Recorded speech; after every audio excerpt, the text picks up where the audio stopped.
Ya, listo entonces. El parto vaginal va a ser el proceso por el cual se da todos los mecanismos necesarios para que culmine en el nacimiento de otra vida, ¿sí? Obviamente por vía vaginal. Va a comenzar desde el inicio de las contracciones uterinas regulares y va a terminar con la salida del recién nacido y la salida de la placenta, ¿no es cierto? Entonces, dentro de el seguimiento de una labor de parto como tal, tenemos que diferenciar muy bien la parte de fase y etapa de la labor de parto, ¿sí? La parte de etapa de la labor de parto la tenemos que dividir en cuatro, ¿sí?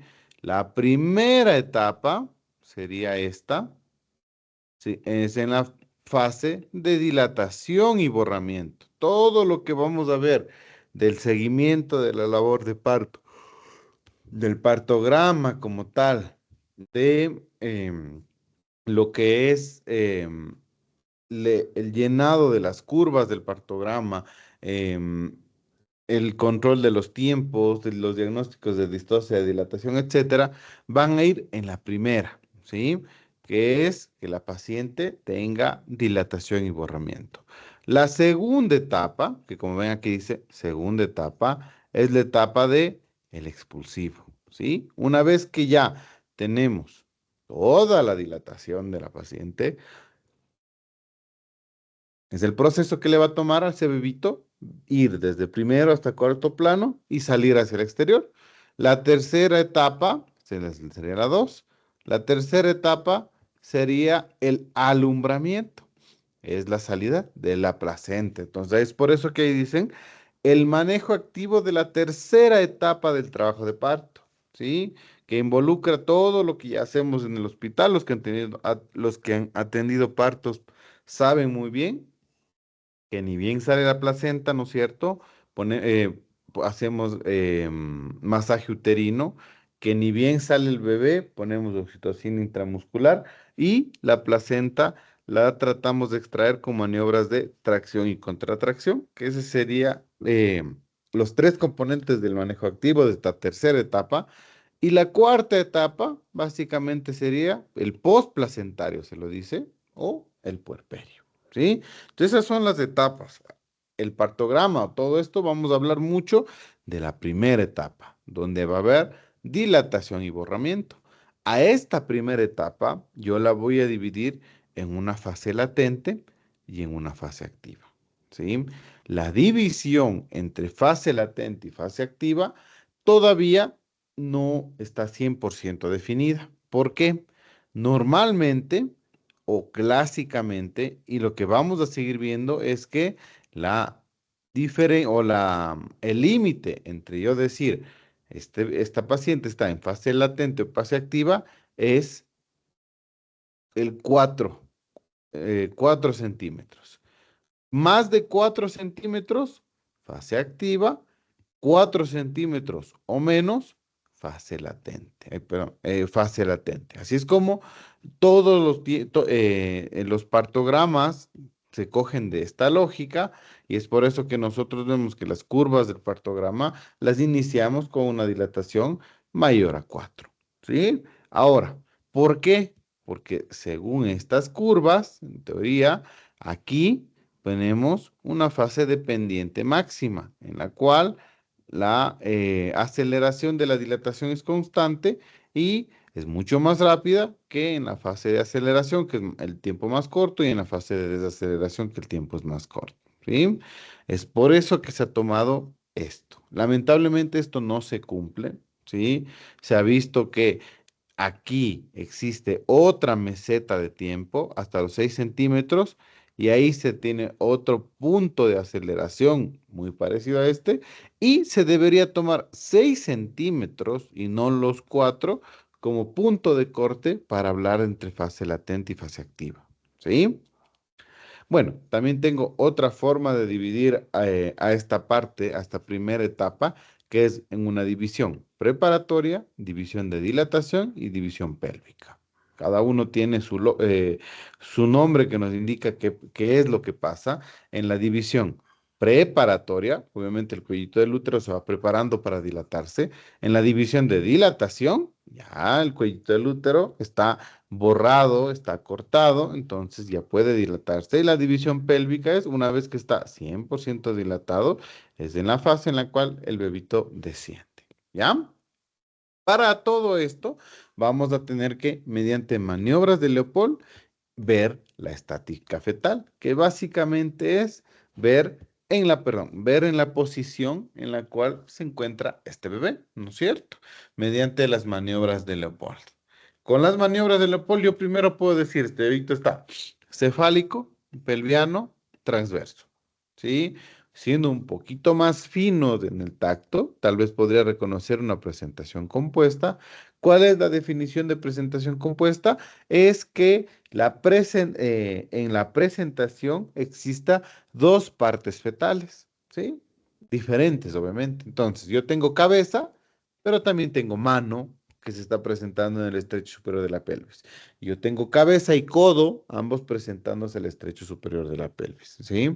Y yo tengo sentado, pero con la mano presentándose también, presentación compuesta. Y la presentación de cara, pues ya vimos en el examen físico que mientras más deflexionado está esa cabecita, más em, el punto, digamos, de mayor deflexión es el punto en el que el bebito se presenta con una presentación de cara y el diámetro que presenta al nivel del estrecho superior, el diámetro submentobregmático, ¿ya? Con las maniobras de Leopold, ¿no es cierto? Vamos a ir viendo altura de fondo uterino, posición, presentación, encajamiento, ¿cierto? Dentro de la parte principal de la estática fetal, uno, la situación, ¿no es cierto? Si es que está longitudinal, transversal u oblicuo. Em, la presentación, si está cefálico, de nalgas, transverso, esto vamos a pasar rápido, ¿sí? O sea, la actitud fetal, en cambio, esta la vamos a ver mediante el tacto vaginal, ¿sí? Yo trato de identificar si el bebito está lo más flexionado, quiere decir que yo toque fontanela posterior, o tengo ciertos grados de deflexión, como la deflexión grado uno, que yo tengo bregma, pero ya no toco fontanela posterior, deflexión grado 2 que yo toco bregma, pero ya toco frente, y deflexión grado 3 que básicamente yo toco cara con su punto de referencia, el mentón, ¿sí? La posición, pues, es la relación del dorso del bebito con el lado derecho o izquierdo de la mamita, ¿sí?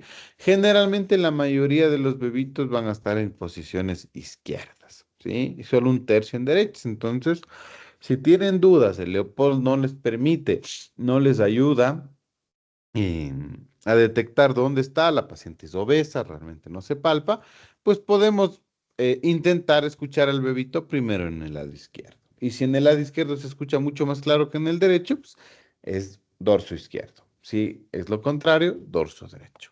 ¿Ya? En la exploración vaginal, pues obviamente nos va a interesar dilatación, borramiento, planos de Hodge, pero también nos va a interesar que ustedes aprendan a reconocer la variedad de posición, que es buscar la parte occipital del bebé, con su punto de referencia, perdón, la parte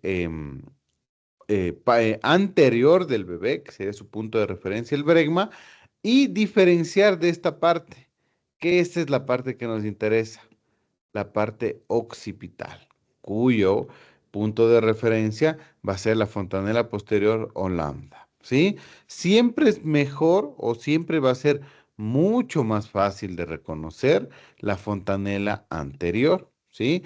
Esta de aquí es la que más fácil se les va a hacer, es literalmente un hueco en la cabeza, ¿sí? La fontanela anterior, no van a tener duda de que esa es la anterior. Cuando ustedes van y solo buscan la fontanela posterior, puede ser que tengan dudas o puede ser que la estén reconociendo mal, pero si ustedes buscan la fontanela anterior y se van hacia el otro lado y comparan entre las dos, van a ver que la una es mucho más pequeña y mucho más cerrada. Yo reconozco esta fontanela y la pongo con una nomenclatura en relación con lado derecho o izquierdo de la madre y lado anterior o posterior, ¿sí? En este caso, esta variedad sería una variedad occipito ilíaca, porque es del hueso ilíaco, anterior, porque está hacia la sínfisis izquierda. Occipito ilíaca anterior izquierda, ¿sí? Los planos de Hodge, que ya vimos en la clase anterior, que básicamente son planos, líneas imaginarias que vamos poniendo, que nos permite determinar el grado de descenso de la cabecita del bebé, ¿sí? Y con todo esto y con toda esta información, yo puedo hacer un seguimiento activo de la labor de parto, en la cual yo voy a tener que, dentro del partograma, puedo ir graficando la dilatación de la paciente. Y dentro de la parte del descenso, yo puedo ir valorando los movimientos cardinales del bebé, porque el bebito no es que solo coge y baja, no. El bebito va haciendo ciertos movimientos, va teniendo que realizar estos movimientos para poder pasar por el canal del parto. ¿Ya? Entonces, ¿cuáles son los movimientos cardinales del trabajo de parto? Son todos estos, ¿sí? Encajamiento, descenso, flexión, rotación interna, extensión, rotación externa y expulsión. En este orden generalmente se dan, pero son superpuestos y generalmente se da más de un movimiento a la vez. Por ejemplo, encajamiento, descenso y flexión se van a dar a la vez.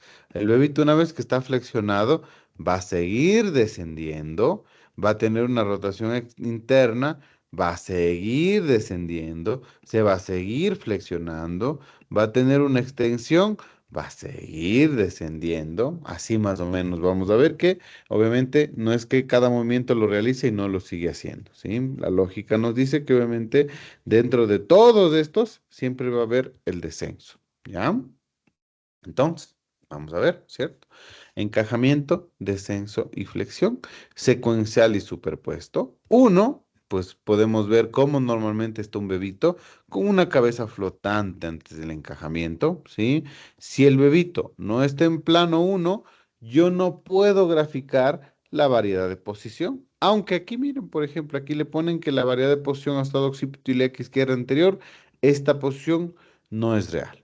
Si está el bebito móvil y no ha encajado, yo no puedo poner esto, porque tranquilamente le pongo que estaba en izquierda anterior, pero cuando se encaje, se puede encajar en izquierda transversa, en izquierda posterior, ¿sí? Yo puedo decir, si es que resulta que yo dije cuando estaba móvil, estaba izquierda anterior, pero cuando se encaja, se puso en izquierda posterior, yo podría decir, está rotando hacia el lado equivocado, es una distosia de rotación, cuando en realidad lo que pasó es que en el primer tacto estaba la cabeza flotante y una vez que se encajó izquierda posterior. Y si yo le hago el seguimiento desde ahí, probablemente vea que nuevamente vuelve a izquierda anterior. Entonces, no se olviden, en el tacto, en los planos de Hodge y la variedad, solo la voy a describir cuando la cabecita esté en primer plano o más.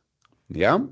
Entonces, una vez que que la cabecita se encaja, esto sirve como una palanca para que el bebito se flexione lo más posible y que me presente el diámetro suboccipito bregmático, ¿sí? El menor diámetro posible de la pelvis, ¿sí? Que me presente el más estrecho, que mide 9.5.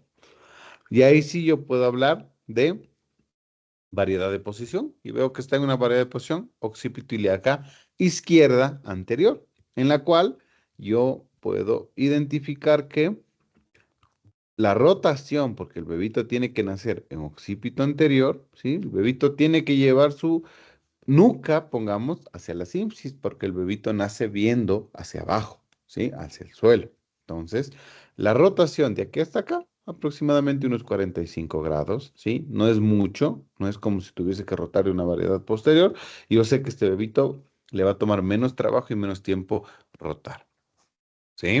Entonces, el encajamiento es el mecanismo mediante el cual el diámetro biparietal y el diámetro, el que hablamos, su occipito bregmático, pasa a través de de la entrada de la pelvis o del estrecho superior. Ahora, el verdadero encajamiento hablamos cuando es en tercer plano. Esa es la definición clínica del encajamiento, ¿sí? Eso ya les había dicho en la clase anterior.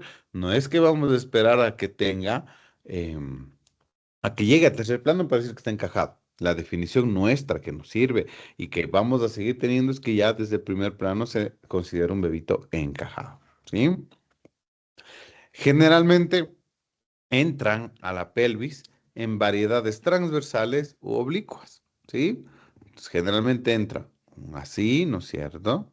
O así, o en transversales, transversales. Generalmente no entran en longitudinales, así, ¿sí? O sea, no entran ni en variedad occipito-ilíaca anterior u occipito-ilíaca posterior. Generalmente no, no es imposible, pero generalmente es u oblicuas u transversales, sea derecho o sea izquierdo. Especialmente, obviamente sabemos que el izquierdo va a ser más frecuente que el derecho.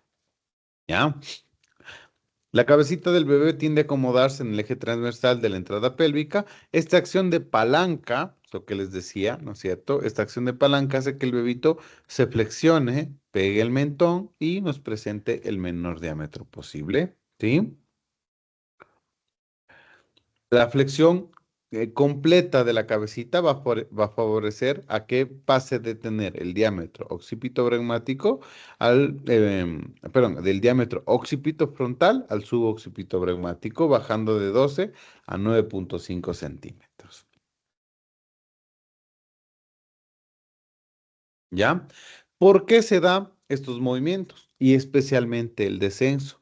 Vamos a tener cuatro fuerzas que involucran aquí. Uno, presión de líquido amniótico, así que ya podemos inferir que las pacientes que tengan membranas íntegras van a tener un mejor proceso de encajamiento, descenso y flexión, si es que una de las fuerzas es la presión de líquido amniótico. Otro, las contracciones uterinas, ¿sí? Esa presión directa sobre el bebito hacia la pelvis, ¿sí?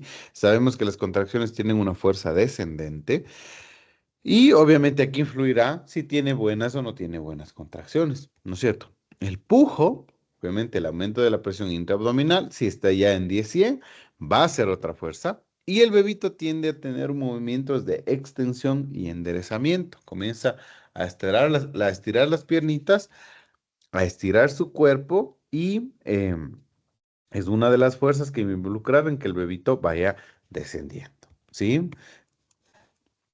Existe una diferencia como tal si es que la paciente es nulípara o nunca ha tenido un parto vaginal, está en su primer parto vaginal, o multípara, ya ha tenido partos vaginales. Nulípara o multípara, siempre hay que hablar de paridad, ¿sí? La paridad es que la paciente haya parido literalmente, ¿sí? Que la paciente haya tenido salida de fetos mayores a 22 semanas por vía vaginal.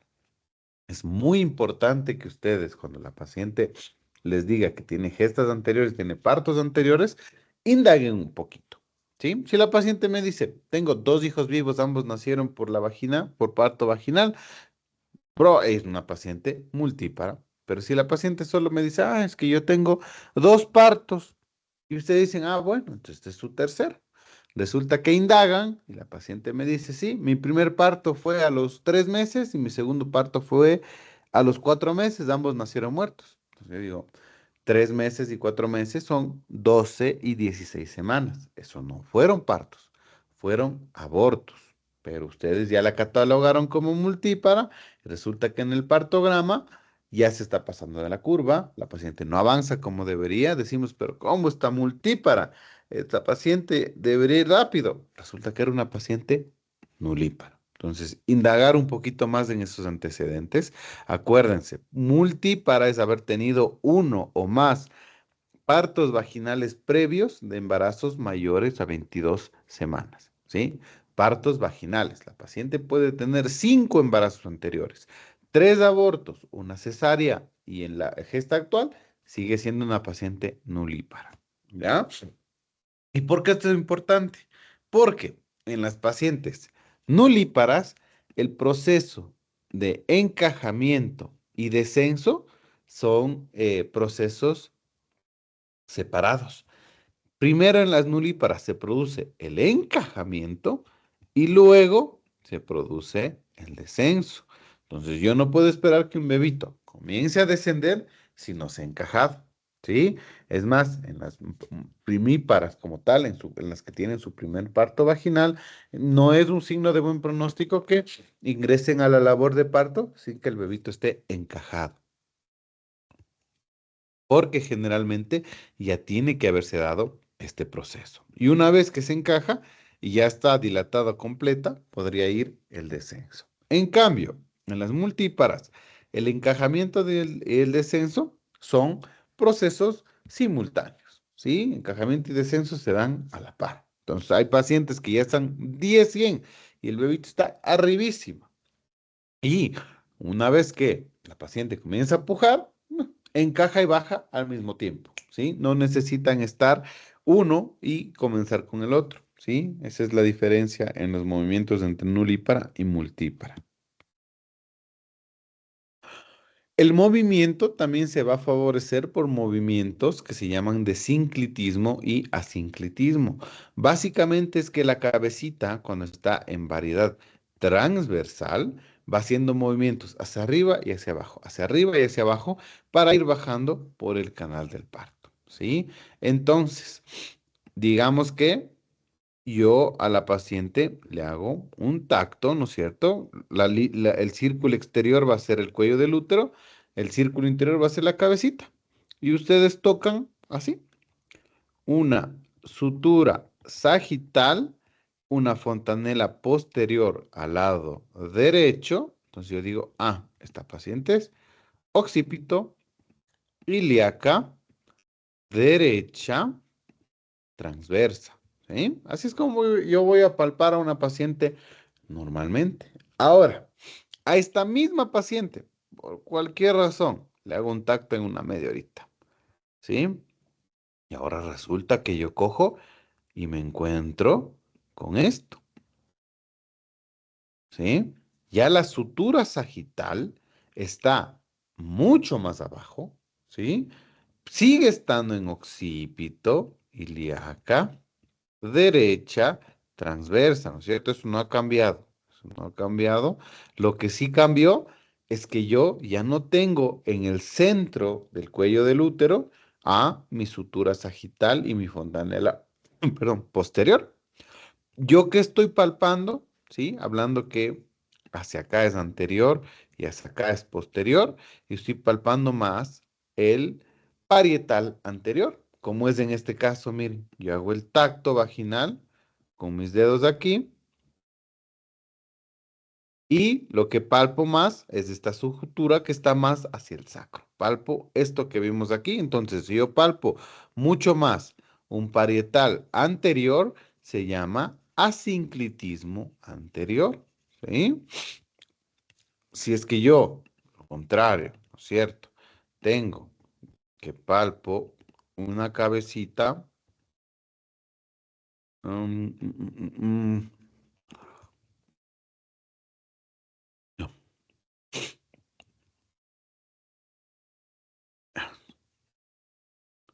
en la cual esto es anterior, lo que está arriba, aquí estaría la sínfisis del pubis, y yo palpo esto. Sigue estando occipito ilíaca, derecha, transversa, pero yo palpo más el parietal posterior. Eso se llama un asinclitismo posterior. Los movimientos de asinclitismo son normales, ¿sí? No hay un valor anormal que me diga que cuánto tiempo va a estar el bebito en asinclitismo anterior y en asinclitismo posterior. Yo tengo que saber que son normales. Lo que sí, si es que yo ya tengo una demora del partograma, si es que yo ya tengo un expulsivo prolongado, si es que yo ya tengo una distosia de dilatación, son términos que vamos a ver en partograma, y sumado a eso tengo un asinclitismo posterior que no mejora, entonces yo digo, la paciente tiene una distosia de dilatación sumado a un asinclitismo posterior persistente. Probablemente este asinclitismo tan pronunciado y tan largo fue la causa por la cual la paciente se estancó en la dilatación, se estancó en el descenso, etcétera. ¿Ya? Entonces, lo que decíamos, sincretismo anterior, la sutura sagital se va hacia abajo y por eso palpo más del parietal anterior. La sutura posterior, el sincretismo posterior, perdón, ahí la sutura sagital se va más hacia la sínfisis y yo palpo más del parietal posterior. ¿Sí?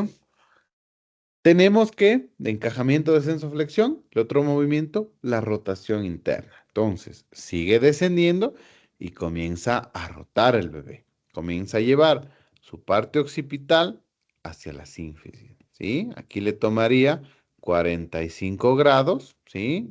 Quiere decir que es una distancia mucho más corta que si fuera variedad posterior, hasta llegar a la rotación interna completa. Esa es la rotación interna dentro de la paciente. ¿Sí? Sea, aquí vemos. Las variedades que son posteriores necesitan 45, 90, 135 grados para llegar a estar en occipito anterior. Mientras que esta que veíamos, al estar ya anterior, con 45 grados, ya llegaba a esa posición. ¿Sí? Entonces yo sé que esta variedad posterior se va a demorar más que esta variedad anterior. ¿Sí? Tenemos esto, ¿ya? Una vez que es su rotación interna, pues obviamente sigue bajando por los planos hasta llegar a la extensión, ¿sí? La extensión ya se va a dar cuando yo ya tengo al bebito pasando ya el cuarto plano, ¿sí? Básicamente yo ya le veo la cabecita salir, ¿sí? Entonces, cuando ustedes atienden los partos, este movimiento trato de que sea un movimiento más limitado. El bebito es lo que trata es de extender la cabecita, ¿sí? Ya está naciendo, ¿no es cierto? Y aquí ya está media cabeza afuera, miren, aquí está la parte vaginal, ya está media cabeza afuera, casi le voy a ver hasta los ojitos. Yo con mi manito puesta aquí, voy a tratar de que la extensión sea lo menos pronunciada posible, porque como ustedes ven, miren aquí lo que tienen, una prominencia ósea, que es el mentón, ¿sí? Y el rato que extiende, puede pasar de que esa extensión sea causa de que nos produzcan desgarros vaginales importantes. Porque miren, toda esta zona está mucho más delgada y es mucho más susceptible a que el bebito, el rato que extienda con su mentón, nos vaya desgarrando. ¿Sí? Entonces, trato de que la extensión sea, obviamente, limitada. ¿Sí? Una vez que el bebito hace su extensión, ¿sí? Por ejemplo, aquí, ¿no es cierto? Ya salió, aquí estaba saliendo, aquí ya salió. Yo le voy a realizar, o el bebito realiza solo lo que es la rotación externa. Volver a la posición inicial, ¿no es cierto? El bebito siempre va a tener una espaldita hacia el lado derecho, al lado izquierdo, eso ya sabemos. El bebito nace mirando hacia abajo, pero yo tengo que restituir esa cabecita y llevar el occipital hacia la espalda del paciente. En este caso, eran variedades izquierdas, ¿sí? Nació en occipito ilíaco anterior y yo con las manitos le giro o el bebito gira solo hasta en occipito ilíaca transversa izquierda, ¿sí? Entonces está alineado el eje del bebito, ¿sí? La nuca está alineado con la espaldita, ¿sí? Esa es la rotación externa. No necesariamente en todas las pacientes vamos a tener que hacer nosotros la rotación. Muchas de las pacientes hacen su rotación de forma sola. ¿Cuánto tiempo podemos esperar? Porque a veces yo he visto que ustedes se desesperan, sale la cabeza y ya quieren rotarlo, o no saben a dónde rotar, o no saben qué hacer. Tenemos 30 segundos, ¿sí? Esos 30 segundos son más que suficientes para ustedes esperar que rote. Mientras esperan que rote solo, están pensando hacia dónde está el occipital. Entonces, para eso yo, si ya digo, voy a atender este parto, yo ya voy toda la labor de parto diciendo, a ver, este es izquierdo, este es izquierdo, este es dorso izquierdo, este es dorso izquierdo, para saber que yo voy a llevar mi rotación externa con el objetivo de que los ojitos se dirijan hacia el lado derecho y la nuca se dirija hacia donde está la espalda, que es el lado izquierdo. ¿Ya? Y si es que no, puedo meter los deditos, tratar de buscar la espalda y identificar hacia dónde tengo que rotar. Una vez que rotamos, ¿no es cierto? La rotación externa, el bebito está alineado, nos vamos a la salida de los hombros. ¿Sí? Entonces, antes de que salga los hombros, ponemos las manitos en cada parietal del bebé y vamos a hacer una tracción hacia abajo, ¿sí? No le estoy jalando hacia mí, no estoy jaloneándole al bebé, estoy haciendo hacia abajo. Yo no quiero que el bebé siga descendiendo, yo quiero que este hombro se desimpacte de la sínfisis. Y obviamente este dibujo está un poquito más pasado, generalmente el hombro está aquí, en el hueso, y yo necesito que pase esto. Llevando mi fuerza hacia abajo, el hombro anterior disminuye un poquito el diámetro interacromial porque se comprime un poquito más las articulaciones y obviamente los tejidos blandos, y el hombrito sale, ¿sí? Una vez que salió el hombro anterior, yo necesito sacar el hombro posterior. Cojo con la cabecita, todo el tiempo con la manito en los parietales, ¿sí? Lo llevo hacia arriba y saco el hombro posterior. Como ven, ningún momento la fuerza fue hacia mí. Esto nunca, ¿sí? El rato que ustedes la jalan hacia usted, la clavícula del bebé choca aquí y se fractura. Hay bastantes fracturas de clavícula en nuestro hospital, ¿sí? Hay significativamente como 28 o 30 fracturas que vamos en lo que va del año. Es un valor bastante importante, ¿sí? No vamos a echar toda la culpa a los partos, pero donde más probable se están dando estas fracturas son en los partos. Entonces, algo estamos haciendo mal. Uno de ellos es esto, ¿sí? Ustedes ven que ya está el bebé y quieren sacarlo.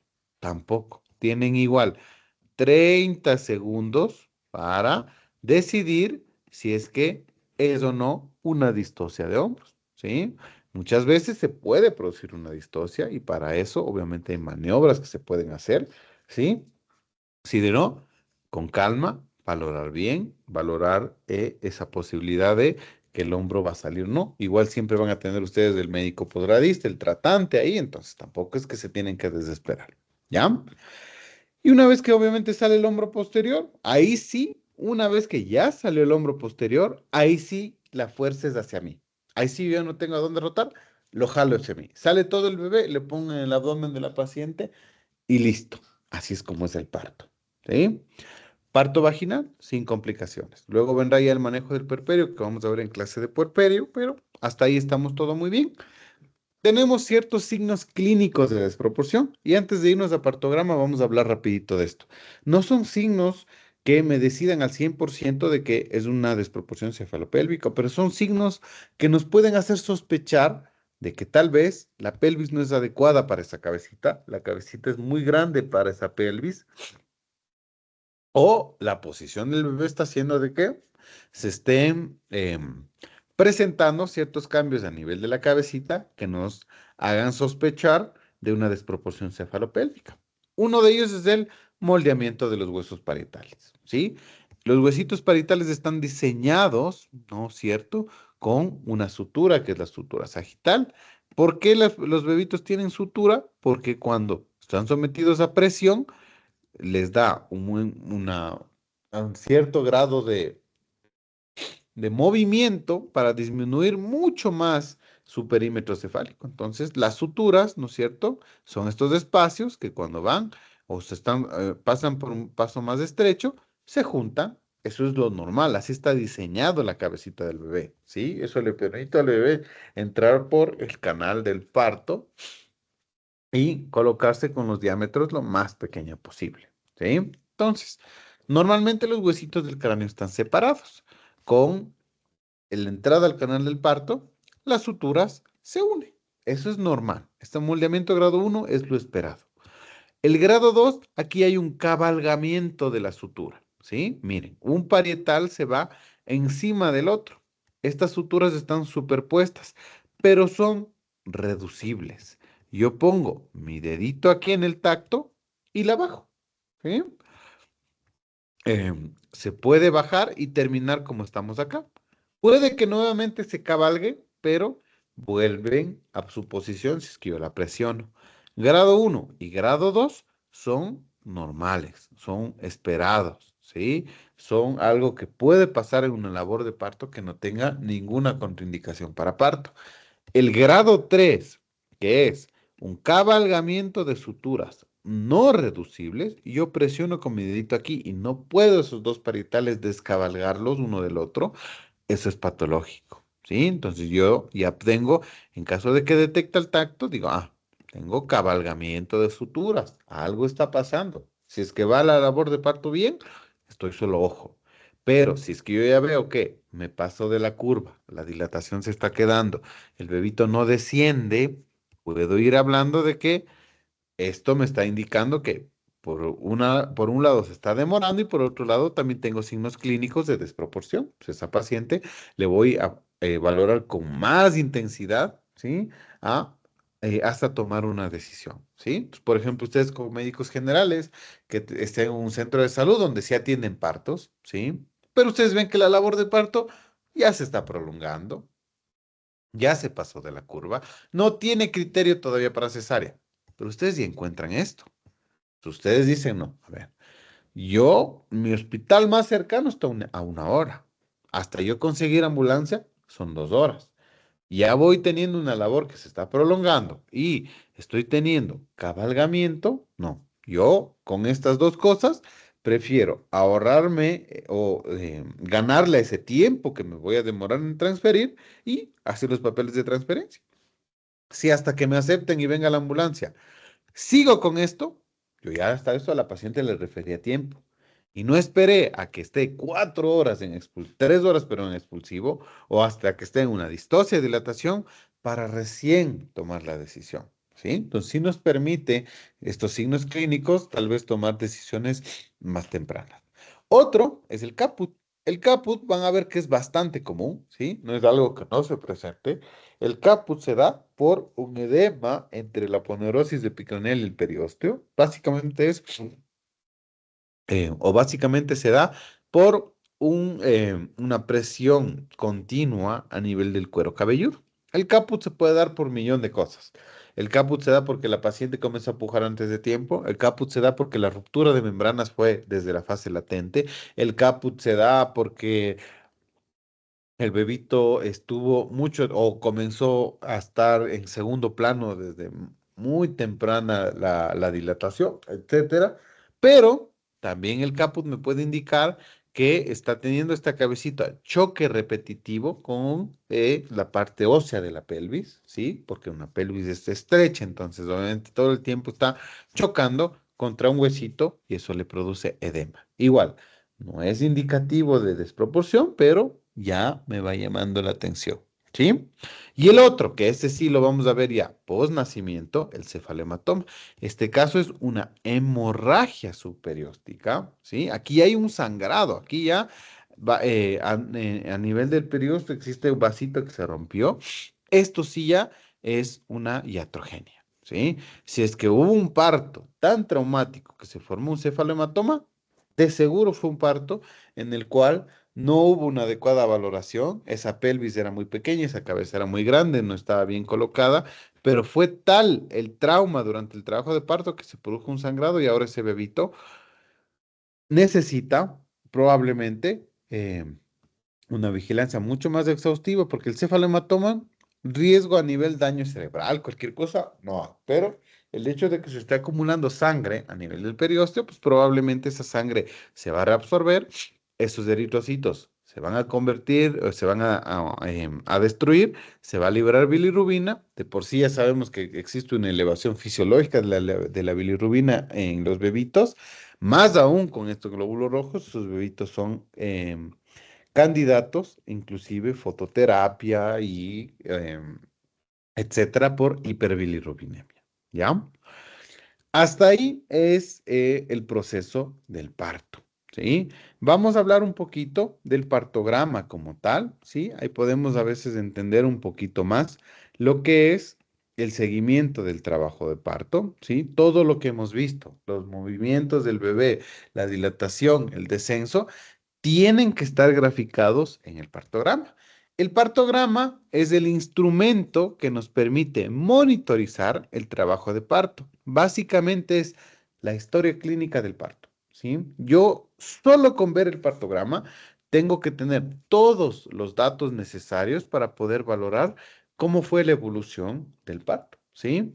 Me permite evitar intervenciones innecesarias. Antes de o antes del uso del partograma, la, la labor de parto se la seguía de forma empírica. Entonces el ginecólogo, el médico general decía, no, en mi experiencia, las mujeres multíparas no se demoran tanto.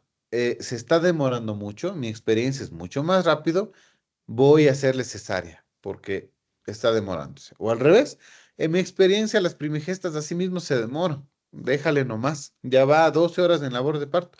Déjale nomás. Así mismo se demoran. No teníamos un instrumento en el cual yo pueda de forma objetiva decidir qué paciente está yendo su curso normal y qué paciente necesita alguna intervención o ya necesita una cesárea, ¿no es cierto? Partograma me va a permitir intervenir oportunamente en aquellos casos donde obviamente se pase de lo normal y nos asegura un monitoreo minucioso de la labor de parto. Como vemos, en teoría el partograma, todo belleza, ¿no es cierto? En relación al seguimiento de la labor de parto, ¿sí? Dentro del partograma, solo les adelanto, vamos a tener una gráfica de dilatación, una gráfica de descenso, el reporte de frecuencia cardíaca, signos vitales e inclusive los medicamentos utilizados, ¿sí? ¿Cuáles son los objetivos o por qué se creó el partograma? Con el objetivo de disminuir, uno, la morbimortalidad materno-perinatal, ¿sí? Que se va a dar en los casos en los cuales tengamos partos prolongados, mediante el diagnóstico oportuno de las desviaciones de la evolución del trabajo de parto. Diagnosticar o prevenir un trabajo de parto prolongado y reducir las cesáreas las cesáreas no justificadas, ¿cierto? Y operar solo aquellas que cumplen criterios de un parto prolongado. Eso fue el objetivo del partograma, esa fue la razón por la que se creó, ¿sí? Ahora, no todos son bellezas. Vamos a ver que el partograma tiene ciertas limitaciones, ¿sí? Por más buena herramienta que tengamos del partograma, lamentablemente tiene ciertas situaciones en contra. Uno es que la exploración cervical es variable entre observadores y eso ustedes van a ver en todas las áreas, ¿sí? El médico de emergencia le ingresa a la paciente a centro porque está dilatada 7 centímetros. El médico de centro le hace el tacto y dice, no, está con 5. Entonces, ¿qué hacemos? Si es que yo no le hacía tacto y me quedaba con esos 7, la curva del partograma iba a darme un tiempo mucho más corto que si yo le valoré y le pongo que está con 5. Ahora, y si resulta que si estaba con 7 y yo como médico de centro le hice mal el tacto y dije, no, está con 5.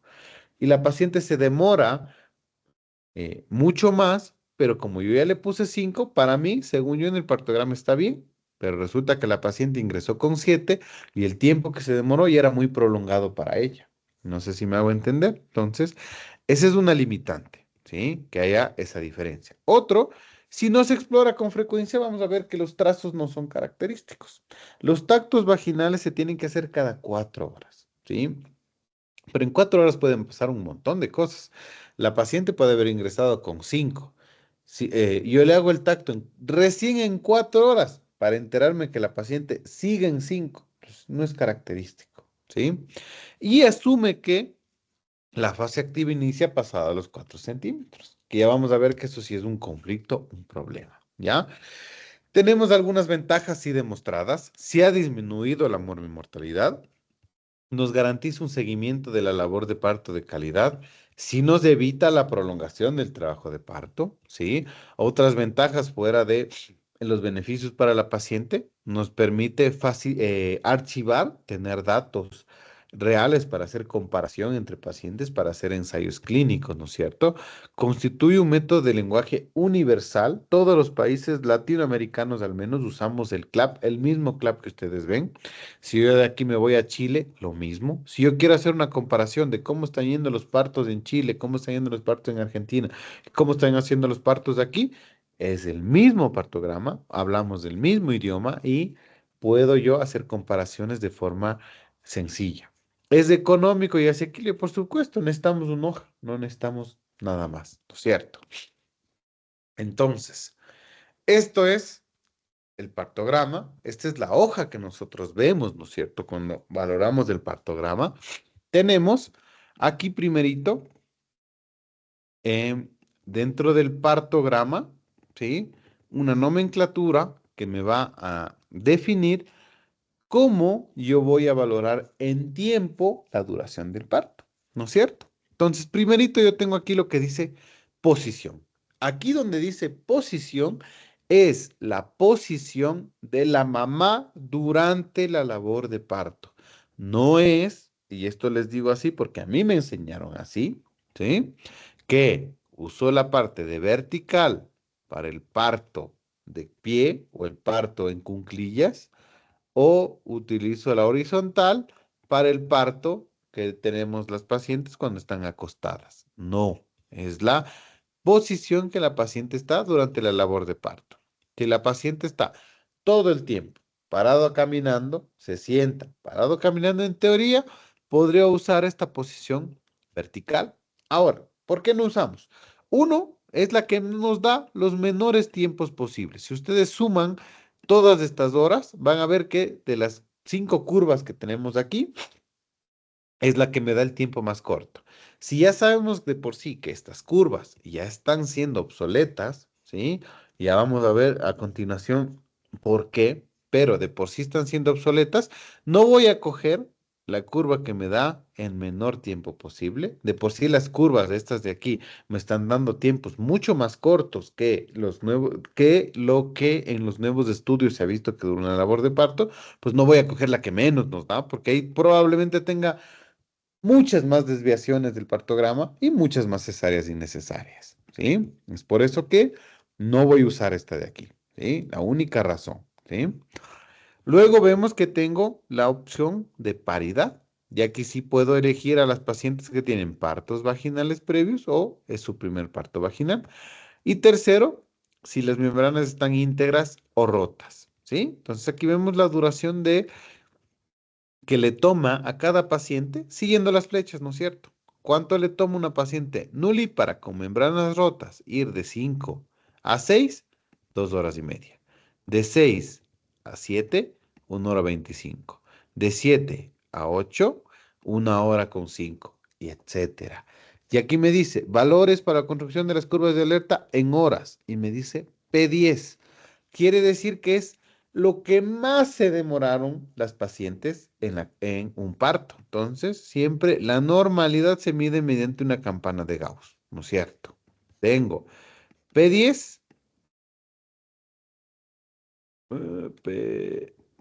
P10, percentil 10 y percentil 90, ¿sí?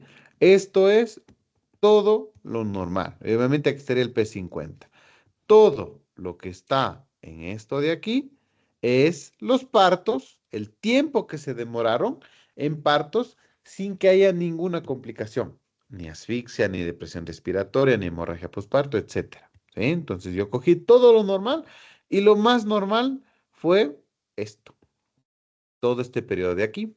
Entonces yo tengo acá el 10% que fueron muy rápidos, que se demoraron mucho menos, que se demoraron muy poco, probablemente partos precipitados, y acá tengo en cambio los partos que se demoraron mucho, ¿sí? Entonces me está dando este límite. El límite donde más fue el parto demorado, pero siguió siendo un parto normal, ¿sí? Ese es el P10, ¿sí? Quiere decir que si ya nos pasamos de la curva de alerta, pues estoy en el grupo en el cual el estudio que hizo estas curvas me dice, aquí hubo complicaciones, ¿sí? Entonces, por eso se llama alerta, porque ya me alerta que este parto no está yendo acorde, ¿sí? Ya está pasado de lo máximo permitido, ¿ya? Sí. Y tenemos algunas nomenclaturas acá, como cómo graficar la dilatación, cómo poner si fue ruptura espontánea o artificial de membranas. En caso de la frecuencia cardíaca, inclusive me dice cómo poner las desaceleraciones, esto no lo usamos. Y la nomenclatura de cómo está el bebito, el lado izquierdo, el lado derecho, etcétera. Perdón, cómo está la mamá, si está parada y caminando, el lado derecho, el lado izquierdo, etcétera. Entonces vamos a ir viendo, ¿ya? Ahora, estas son las curvas de una paciente nulípara y multípara. Vamos a coger esta verde, que sería la dilatación de una paciente multípara. Como ven, es muy parecido a la curva que nosotros vimos en la que decíamos las etapas. La etapa 1, etapa 2, fase activa, fase latente. Vemos, ¿no es cierto?, que tenemos una fase de duración bastante variable, una fase latente en la cual la dilatación en tiempo es larga, ¿sí? Vamos a ver cuánto es el tiempo normal después, pero básicamente es larga, hasta que llega a 4. Llega a 4 y se dispara. Tengo una fase de aceleración, de pendiente máxima y de desaceleración. Entonces es por eso que en este estudio se dijo, entonces yo voy a poner aquí una división y decir, esta es fase latente y esta es fase activa. Porque yo veo que hasta aquí todo va muy lento y se acelera, ¿sí? Ahora, ya se hicieron análisis de estos datos, ¿sí? Ya se hicieron análisis de todo esto, porque esto es desde 1980, ¿sí? No es algo reciente, estos datos son antiguos. Lo que sí fue un estudio bastante grande, ya vamos a ver cuántas pacientes se incluyó, pero se vio que los datos no fueron valorados de forma concreta. Segundo, la población en la que se hizo no es nuestra población, es una población asiática. Inclusive, en estudios hechos en otras poblaciones y en propios asiáticos, que hay unas curvas de Sang, que son los otros estudios grandes que se han hecho, se descubrió que la fase latente, si bien similar, ¿sí? Aquí, en 4, sí, hay una pendiente pequeña, pero hay otra fase bastante larga, entre 5 a 6 o entre 4 a 6, y recién desde 6 tengo el hallazgo de la pendiente, de la aceleración y de la desaceleración. Ellos encontraron unas curvas más como si fueran en S, en esta zona, como ustedes ven, en S aquí, ¿sí? En la cual, entre 4 a 6, yo todavía no tengo la aceleración que vi acá y nos dice que yo debería tomar como 6 centímetros el límite entre fase latente y fase activa, ¿sí? Y eso muchas veces lo vemos también. Vemos pacientes que llegan de 6 en adelante, generalmente esas curvas no se alargan. Pero a veces cuando llegan con 5 y abrimos el partograma, estos partogramas generalmente se prolongan, ¿sí? Y por eso yo escucho siempre que los internitos me dicen, Doc, está con 5, ¿le abro el partograma? Si ustedes escuchando esto, ¿qué dirían? No, pues ¿por qué le voy a abrir? Si el doctor me dijo que ahora la fase activa todavía, según los nuevos estudios, se debería considerar desde 6, pero sí hay que abrir. Porque una cosa son los estudios, otra cosa es la norma. La norma del parto y la norma técnica todavía y el partograma todavía nos regimos a que la fase activa empieza pasado los 4 centímetros, quiere decir de 5 en adelante. Eso me dice la norma. Y si yo no sigo esa norma, yo estoy, en caso de que haya alguna complicación, eso puede ser un factor de llamado o de observancia durante la historia clínica que digan, a ver, este bebito nació asfixiado. Ustedes abrieron el partograma con 6, pero la paciente tiene un tacto vaginal de hace 3 horas que decía que estaba con 5. ¿Por qué no iniciaron el partograma con 5? Probablemente hubiesen descubierto mucho más antes de que se estaba prolongando. Puede ser un ejemplo, ¿sí? Entonces siempre vamos a abrir desde aquí, ¿sí? Entonces, ¿cuál es la historia de este partograma? ¿Sí? De acuerdo a, o debido a la preocupación de el manejo del parto y de la mortalidad materna y neonatal, se decidió desde 1987 por el Safe Motherhood Initiative hacer un estudio en el cual se incluyó 35.000 mujeres que estaban en labor de parto normal del sureste asiático y se hizo el seguimiento. Se cogió, se vio los tiempos, ¿sí? Y se aplicó unas curvas de normalidad, ¿sí? Una vez que teníamos estas curvas de normalidad, se vio que si yo tenía estos parámetros y les daba estos tiempos de esperar, reducía el trabajo de parto prolongado, reducía el uso de oxitocina, redujo las cesáreas y redujo la sepsis postparto. Está demostrado que sí, el partograma nos ayuda a disminuir todo esto. ¿Sí? Como recomendación, miren, ya desde 1994 que ya se estableció, luego de haber empezado el estudio en 1987, que el partograma claramente identifica a estas pacientes con progreso normal y las diferencia de las que progresan de forma anormal. ¿Sí? No tenemos duda que el partograma es una herramienta importante. Lo que sí, podemos evidenciar que tal vez necesita una actualización de sus datos. ¿Cuándo yo puedo empezar el partograma? Siempre es esto motivo de controversia, ¿sí? ¿Por qué? Porque el partograma, discúlpeme que me pase un poquito más, viene con dilataciones desde uno, ¿sí? Si viene graficado con dilataciones desde uno es porque yo puedo empezar a graficar desde uno, ¿sí? No es que yo necesito que esté más de 5 para empezar a graficar, ¿no? Yo puedo comenzar a graficar desde uno. Lo que sí, la curva de alerta la tendré que graficar cuando pase esta línea de base, ¿sí? Pero yo puedo empezar desde uno, no se confundan ahí, ¿sí? En algunos hospitales, como el Hospital de Calderón, ellos comienzan a graficar desde uno. Ya vamos a ver por qué y qué beneficios tendríamos, ¿no es cierto? Pero, por ejemplo, así yo empiece desde uno, o así yo empiece desde tres, o así yo empiece desde cinco, bueno, cuando estamos en fase activa no hay duda, ¿ya? Pero cuando yo tengo que decidir si la paciente está en un trabajo de parto o no, ¿sí? Esa es la primera pregunta que se tiene, porque, por ejemplo, ustedes en su rural pueden tener una paciente que viene em, dilatada 2 centímetros, con contracciones de 1 en 10.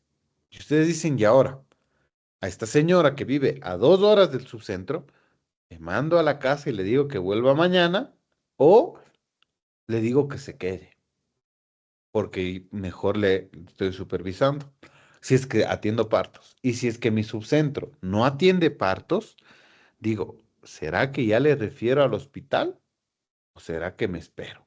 ¿Sí? Entonces siempre va a haber un poquito de dificultad de saber cuándo la paciente ya está realmente en un trabajo de parto. ¿Sí? Ustedes van a ver pacientes que van, especialmente los que rotaron emergencia, vienen con dolores, vienen con contracciones, dilatación cuello cerrado. Al siguiente día vienen otra vez, igualito. Al siguiente día vienen otra vez, igualito. ¿Sí? Y hay otras pacientes que vienen con probablemente hasta la misma dilatación, pero vuelven en 4 horas y ya está más dilatado. ¿Sí? Entonces, ¿qué me diferencia la una de la otra? Pues probablemente tener en cuenta la definición de un trabajo de parto, que son contracciones regulares, dolorosas o no dolorosas, bueno, generalmente son dolorosas, de intensidad creciente. Este es un término importante, intensidad creciente, que van aumentando. La paciente comenzó con 1 en 10, en la tarde está con 2 en 10, en la noche ya está con 3 en 10. O la paciente está con 1 en 10, pero duraban 15 segundos, en la tarde están 1 en 10, están durando 40 segundos, en la tarde están 2 en 10.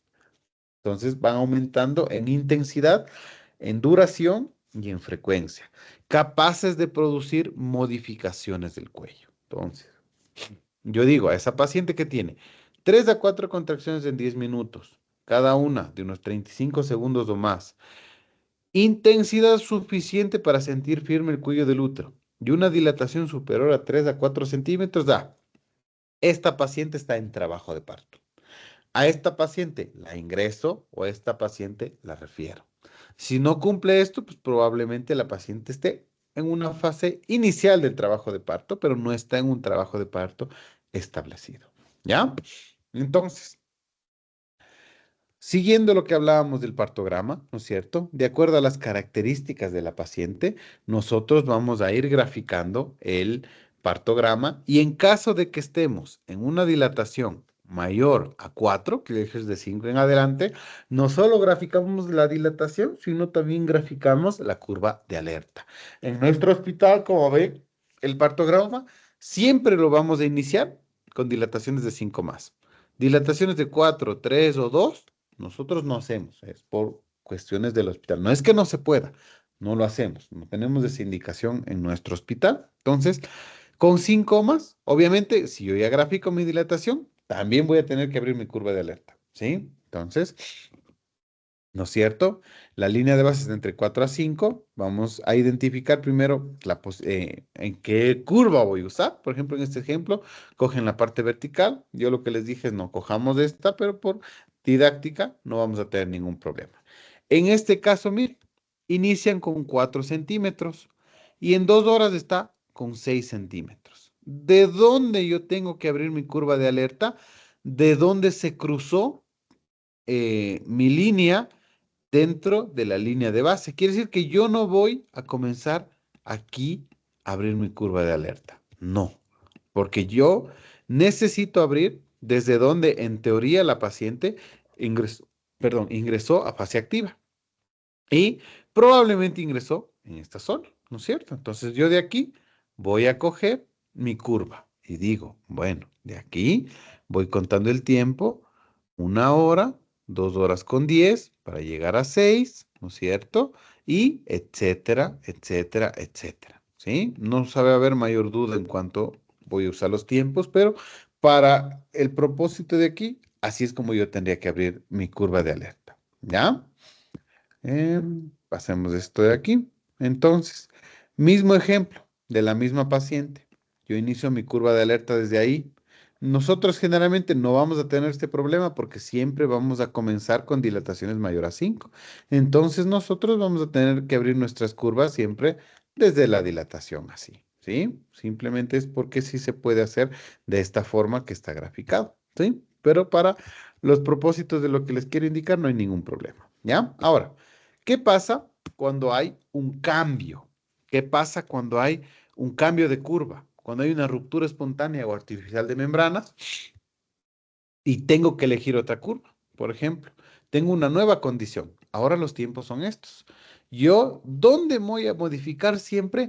En la curva de alerta, nunca en la curva real. En la curva de alerta. ¿En qué zona? En la misma dilatación en la cual está actualmente la paciente. Si la paciente está en 6, yo desde aquí, en 6, voy a irme con estos nuevos tiempos y crear una nueva curva. ¿Sí? Entonces, vamos a poner unos ejemplos y, ahí, ya. Por ejemplo, ¿sí? Y una cosa importante, todos los tactos se ponen con un punto, ¿sí? Si yo cojo y pongo así un punto, esto es un tacto, ¿sí? Entonces, los únicos que van a tener puntos son los tactos, ninguno más. Entonces, yo voy a coger una paciente nulípara con membranas íntegras, que está ahorita con 6 centímetros. Entonces, yo digo, de 6 a 7, 1 hora con 30. 1 hora con 30. Aquí yo voy a poner X, ¿sí? La curva de alerta va con X, hora con 30. Luego 1 hora, otra X. 40, ¿sí? Los 30 que tenía aquí más los 10, 40. 35, pero yo aquí ya tenía 10, me voy hasta el 45. Y 30, pero aquí ya tenía 15, 15 más. Esta sería mi curva de alerta, ¿sí? Así es como yo sé que el parto se va a dar en X tiempo, ¿ya? Resulta que a la paciente yo le tengo que valorar en 4 horas. Entonces voy 1, 2, 3, 4 horas. En 4 horas recién ha estado en 7, ¿sí? Entonces yo cojo, sigo formando mi curva real y aquí en 7 yo digo voy a romperle las membranas. Voy a hacer una ruptura artificial de membranas, ¿sí? Porque es un parto que se está demorando. ¿Dónde yo modifico la curva? En la curva de alerta, aunque ya no tenga sentido. Si la paciente se pasó de la curva, no hay poder humano que la paciente le haga volver a la curva, ¿sí? Porque algunos dicen, no, pues si yo rompí membranas, ahora yo voy a formar mi nueva curva desde aquí, ¿sí? Entonces, claro, La paciente resulta que dilató súper bien, fue acá y el parto se dio acá. Digo, dentro de mi nueva curva estuvo perfecto. La paciente fue dentro del tiempo esperado y no es así. Una vez que la paciente se pasó, ¿sí? Ya no va a volver a la curva. Entonces yo cogeré los nuevos tiempos de esta curva, ¿sí? No voy a calcular, obviamente en la misma dilatación, y probablemente la curva incluso me salga más corta, ¿sí? Entonces me dicen, ¿para qué voy a modificar? Pues así, obviamente. El partograma cumplió su función. Me alertó de la paciente que ya se pasó, pero una vez que se pasó, ya se pasó. Siempre voy a modificar la curva de alerta, ¿sí? Entonces, ¿ya? Sigamos, ¿ya? Vamos a ir hablando de ciertos trastornos que pueden pasar durante el partograma, de ciertas cositas que podemos encontrar. Uno de ellos es una fase latente prolongada. Por ejemplo, es que la paciente se demore mucho tiempo en llegar a una fase activa. Yo ya tengo una paciente con contracciones regulares, modificaciones cervicales, contracciones con una intensidad suficiente para que se ponga durita la pancita y para que haya dilatación, paciente está en labor de parto. Pero resulta que tengo un tiempo máximo en el cual la paciente no ha logrado llegar a una dilatación mayor a 4. A eso lo llamemos fase latente prolongada. ¿Qué me dicen los libros? Que la fase latente prolongada sería una duración de fase latente mayor a 20 horas en nulíparas o mayor a 14 horas en multíparas. Eso sigue diciendo los libros.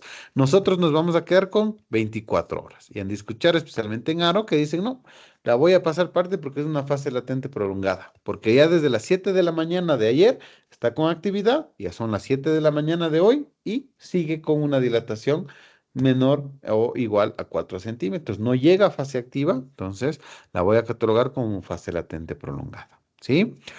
¿Qué cosas puede pasar? ¿Qué cosas son factores determinantes, factores que pueden tener, que pueden influir en que pase eso? Que la paciente esté con analgesia, que la paciente esté con sulfato de magnesio, que la paciente haya estado con un cuello no preparado, que por más contracciones buenas que tenía, la paciente está con cuello duro cerrado, ¿no es cierto? Y no le di ningún misoprostol ni nada, pues obviamente es un cuello no preparado. Un falso trabajo de parto. Esa pacientita que estaba con un ítem 10 no tenía modificaciones, pero el médico de emergencia erróneamente dijo, no, ella está con labor de parto y le ingresé, pues probablemente no vaya a demorarse esas 24 horas, ¿no es cierto? Y la que sí me interesa es la que tiene una disfunción uterina, quiere decir la que tiene algo intrínseco en el cuello que hizo que no se dilate. Puede pasar, ¿cierto? Entonces, ¿qué es una fase latente prolongada? Es esto, que se siga y se siga y se siga y se siga y etcétera. Se siga, se siga y se siga hasta cumplir las 24 horas, ¿sí? Tenemos una fase activa prolongada. Son esas pacientes, ¿no es cierto?, que se pasan de la curva y se quedan, ¿sí? Entonces, no vamos obviamente a tener como esta gráfica tan grande, ¿no es cierto?, de hasta largo. ¿Cuándo yo puedo definir o cuándo yo puedo diagnosticar una distosia de dilatación, que será lo mismo de una fase activa prolongada, cuando haya 1, 2, 3, 4 horas y no haya cambio de la dilatación, ¿sí?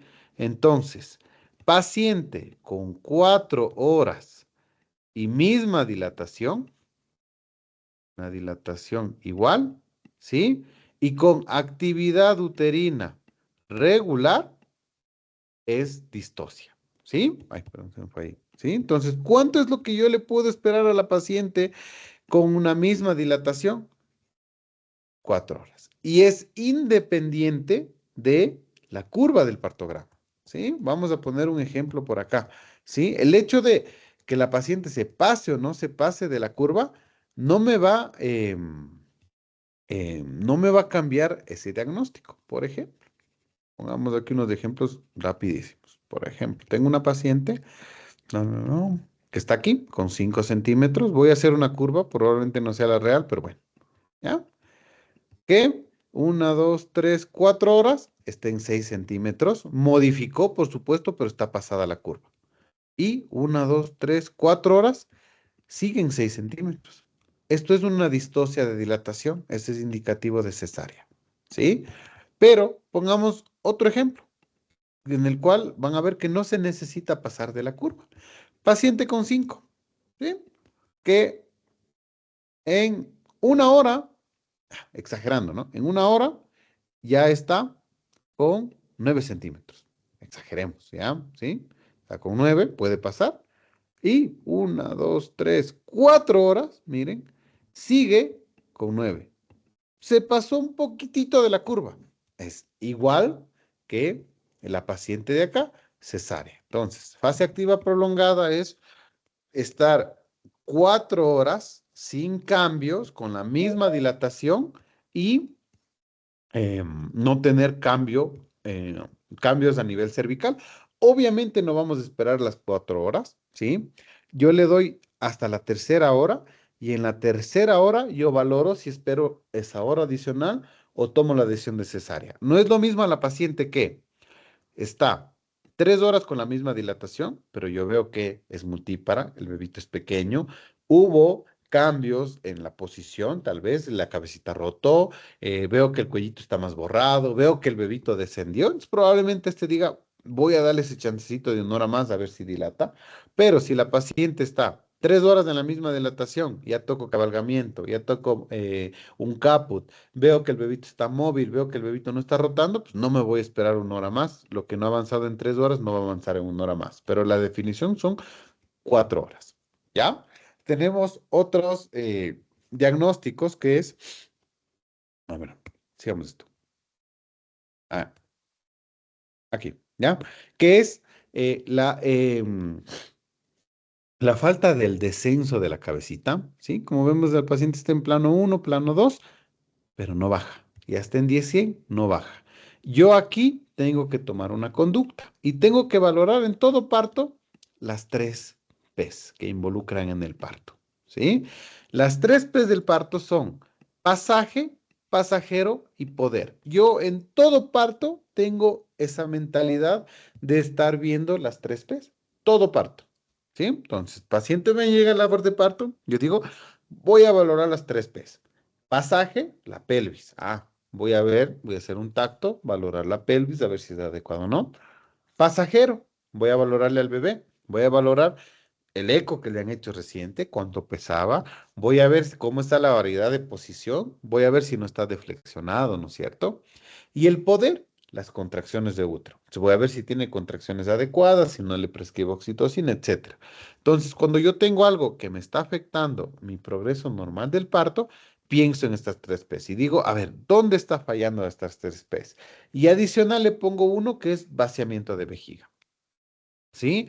¿Por qué? Porque una vejiga llena puede ser tranquilamente la causa para que un bebito no esté descendiendo, ¿sí? Entonces, una cosa que yo siempre voy a pensar después de las 3 P's es, también voy a pensar vejiga. Entonces yo digo, a ver, aquí el bebé tiene buen peso, la paciente tiene buena pelvis, pero no tiene buena actividad.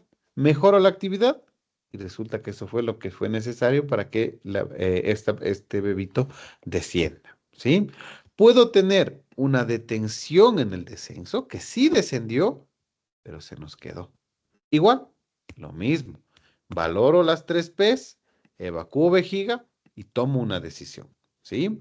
Generalmente esto pasa con pacientes que ya están en 10 centímetros. Entonces, alguien me puede decir, doctor, ¿y cuánto esperamos para yo decidir si ese bebito va a bajar o no? ¿Sí? Entonces, obviamente puede haber detención del descenso, como es en este, ¿no es cierto? Comenzó a bajar, pero se quedó, o fracaso del descenso, nunca descendió, ¿sí? Pero no voy yo a enfocarme en el tiempo en el cual este bebito está en el mismo plano. Yo me voy a enfocar en cuánto es el tiempo que este bebito va en expulsivo, cuánto es el tiempo que este bebito va en 10-100, porque ahí yo sí tengo un tiempo máximo que le puedo esperar.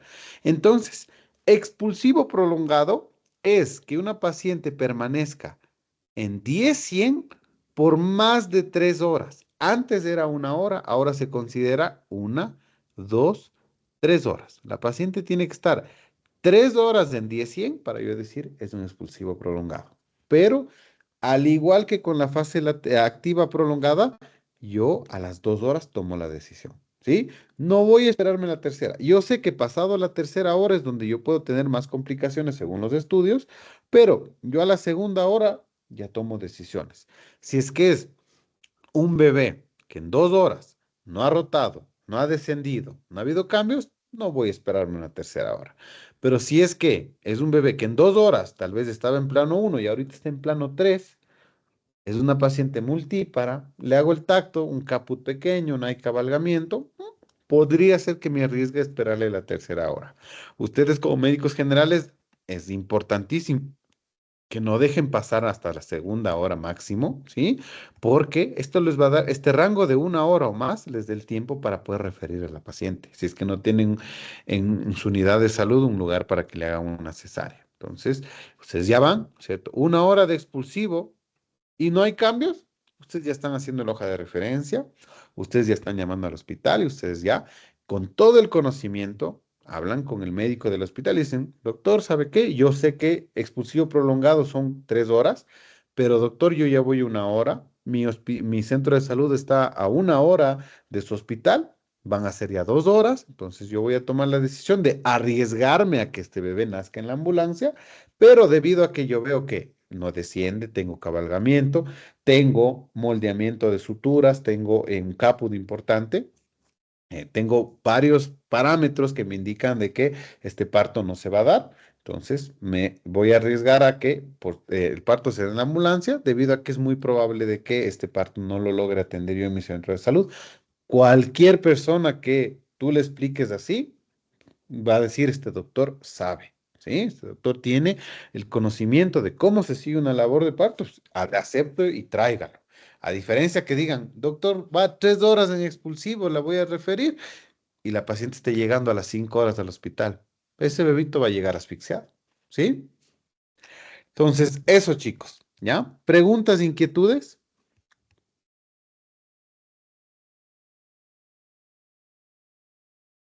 No, Ya, ya, chicos. Entonces, hasta ahí quedamos. De aquí vamos a tener clases.